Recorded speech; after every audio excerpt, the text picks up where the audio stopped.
नफरत की इब्तिदा। मंजर, एक छोटे से गांव की मस्जिद का अंदरूनी मंजर। मौलवी अब्दुल रज़ाक नमाज पढ़ा रहे हैं। मस्जिद में आसिम, एक दीनदार नौजवान, खामोशी से दुआ मांगता है। रमशा एक बेपर्दा, मगरूर और जिद्दी लड़की है जो हमेशा गांव के लड़कों को नीचा दिखाती है।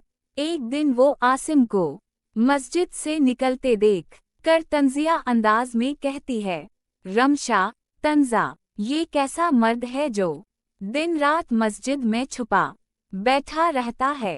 कभी कुछ बनने का सोचा है या बस अल्लाह के रहम पर बैठा है। आसिम, सुकून से, अल्लाह का रहम ही सब से बड़ा सहारा है।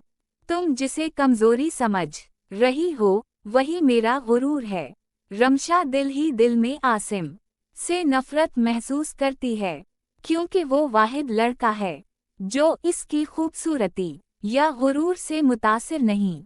खतारमशा आसिम को नीचा दिखाने के लिए तरह तरह के हरबे आजमाती है। वो गांव के रईस खान की मदद से मस्जिद की जमीन पर कब्जे की कोशिश करती है, मगर आसिम इसकी हर चाल को हिकमत सीन नाकाम बना देता है। एक सीन में मस्जिद के बाहर रमशा और आसिम की तेज बहस होती है। रमशा, मैं तुम्हें झुका के दिखाऊंगी, तुम्हारे उसूल तुम्हें ले डूबेंगे।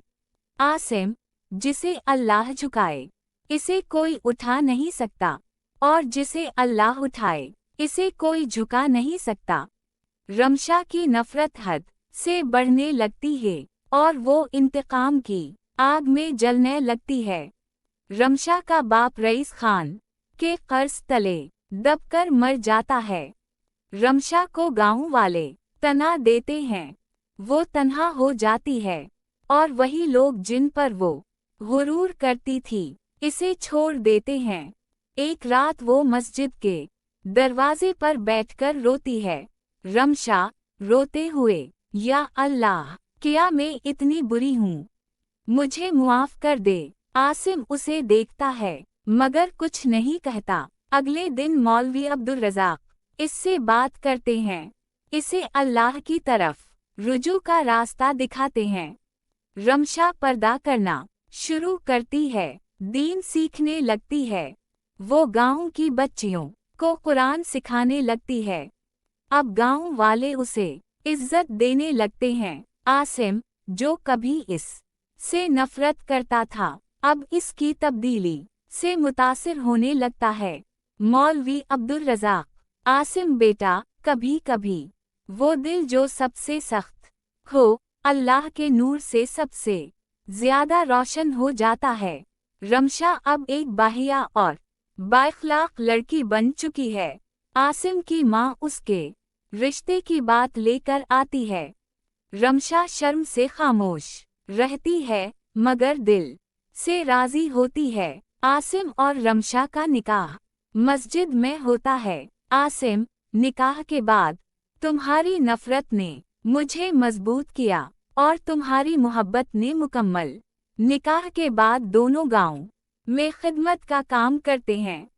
मस्जिद के साथ एक मदरसा खोलते हैं जहां गरीब बच्चों को तालीम दी जाती है। रमशा का आखिरी मकालमा, जब मैंने अल्लाह की राह अपनाई तब मोहब्बत ने मुझे अपनाया। नफरत का अंजाम तबाही है और मोहब्बत का अंजाम सुकून। ये कहानी हमें सिखाती है कि इंसान कितना ही मगरूर हो, अगर दिल में तब्दीली आ जाए तो नफरत मोहब्बत में बदल सकती है। और सच्ची मोहब्बत वही है जो अल्लाह के रास्ते पर चलकर हासिल हो।